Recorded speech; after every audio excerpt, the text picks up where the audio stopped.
सुनंदा अपने पिता की इकलौती बेटी थी। नाम के मुताबिक देखने में भी बहुत सुंदर थी। जब वह अपने ससुराल गई तो उसे उसके मुताबिक ही सब कुछ मिला। किंतु आजकल की लड़कियों को अधिक टोकना, समझाना, अपने मन के मुताबिक चलाना सासू माँ को अब कहाँ रह गया है।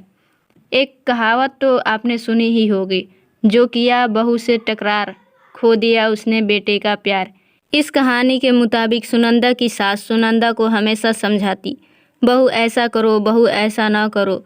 नई नवेली बहू को थोड़े ही दिनों में अपनी सासू माँ से चिढ़ पैदा होने लगी। इस प्रकार यह सिलसिला आगे की ओर बढ़ता गया। एक दिन सुनंदा के घर कुछ मेहमान आने वाले थे।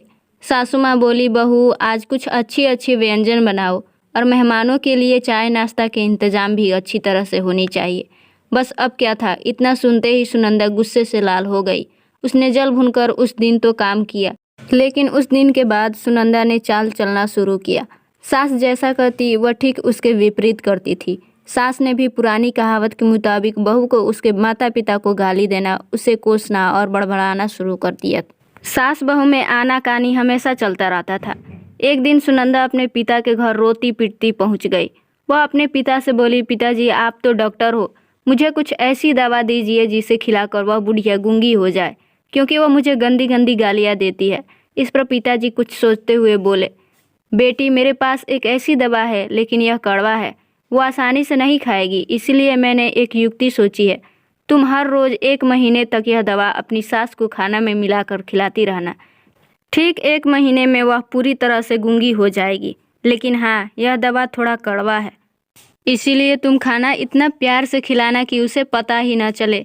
दवा लेकर सुनंदा खुशी खुशी अपने घर आई और पिता के कहे मुताबिक अपना काम शुरू कर दी।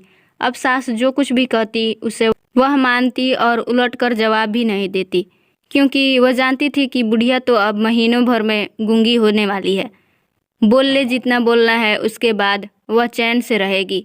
अब हर रोज वह प्यार से चुटकी भर दवा खाना में मिलाकर प्यार से माँ जी को देती थी। माँ भी समझती थी शायद इसके माता पिता ने इसे समझाया बुझाया है, इसीलिए यह लड़ना झगड़ना बंद कर दी है। अब माँ जी भी बहू की खूब प्रशंसा किया करती थी और बहू भी प्रशंसा सुनकर प्यार भरी बातें किया करती थी। अगर बहू से कुछ गलती भी हो जाती थी तो। इस प्रकार महीने आते आते दोनों सास बहू में इतना प्यार बढ़ गया कि बहू अब अपनी सास की आवाज़ को खोना नहीं चाहती थी। एक दिन फिर उसी प्रकार सुनंदा रोती पीटती अपने पिता के पास पहुंची। पिताजी बोले, अब क्या हुआ? सुनंदा बोली, पिताजी अब क्या होगा, मेरी सास बहुत अच्छी है, मैं उसकी आवाज़ खोना नहीं चाहती, वह मुझसे प्यार से बात करती है। अब मुझे कोई ऐसी दवा दीजिए जो कि मेरी माँ जी को दिया हुआ दवाई का असर काट सके और वह गूंगी ना हो पाए। इस पर पिताजी हंसते हुए बोले, बेटी तुम रोना धोना बंद करो और खुशी से रहो। जो दवा मैंने तुम्हें दिया वह कोई दवाई नहीं था, वह रिश्तों में घुली कड़वाहट उतारने की तरकीब थी। अगर मैं ऐसा नहीं किया होता तो तुम शायद आज नहीं सुधरी होती बेटी। इस प्रकार यदि तुम अपनी सास के साथ अच्छे से रहोगी तो वह भी तुम्हें अपनी बेटी के समान प्यार करेगी। अब सुनंदा को सारी बातें समझ में आ गई थी। उसे अपनी गलती का एहसास भी हो गया था।